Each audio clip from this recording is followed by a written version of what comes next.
I know there's plenty of people who still believe that going on a march is a way to attract attention and to get support. I think it breeds solidarity, but it also allows for extraordinary exhibitions of nastiness.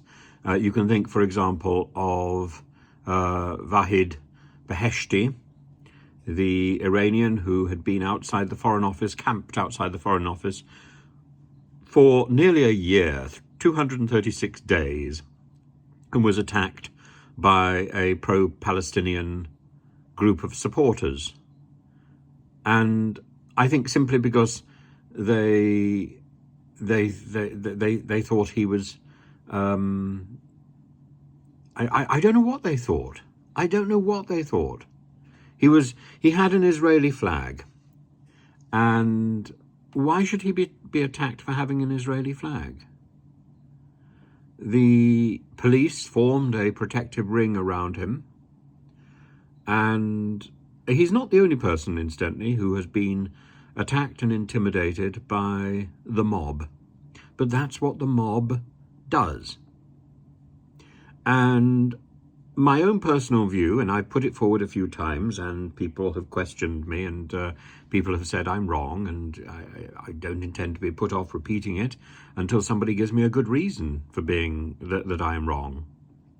But I think the protest march belongs to the 19th century. It survived into the 20th century. It survived very well into the 20th century and has done some good. But today, it's easily hijacked by thugs and people, Mr. Beheshti said that he could hear people saying that they wanted to cut his head off, and that that they were speaking in Farsi. We're going to kill you. We're going to do this. We're coming after you. It's obscene. Utterly obscene. So, yes, I think, it's perfectly legitimate to have a flag. I don't think it's legitimate to have a Hamas flag. But again, I repeat, the Home Secretary messed up her message utterly.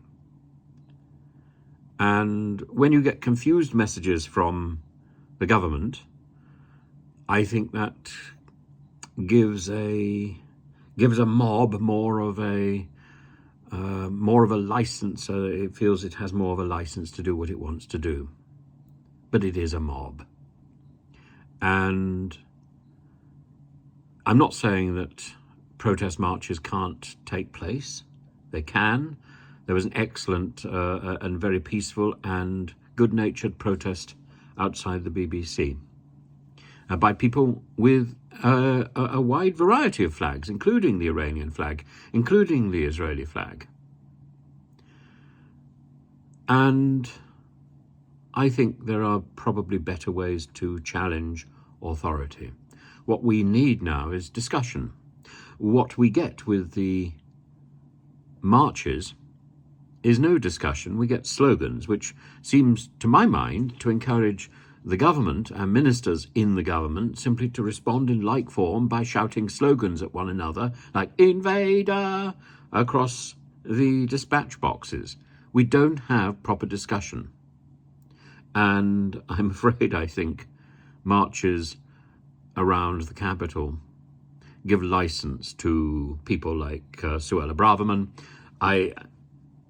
I don't think my singling out Suella Braverman, by the way, is misogynistic. I would single out any Home Secretary who was ill-prepared, who had not mastered her brief, and who was giving out very confused and misunderstood signals, so much so that Tom Tugendhat had to be wheeled out onto television to clarify what she meant.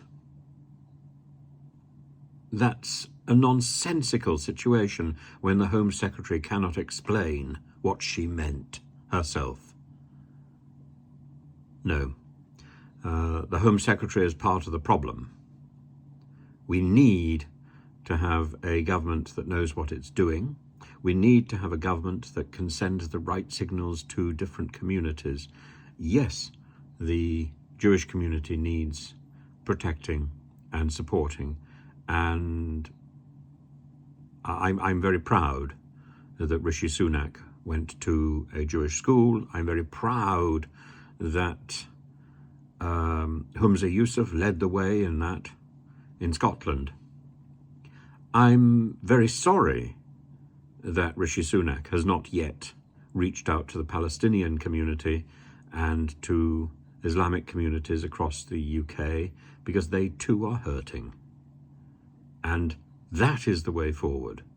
And to engage in debate and to engage in civilized conversation, to look at the issues and to try as best we can to help. And that means making sure that aid gets through to Gaza. That means doing our very best to dissuade Mr. Netanyahu from his intention to continue besieging the Gaza Strip. In the end, there has to be a political resolution, and I don't think laying siege to Gaza sets up the options for a solution.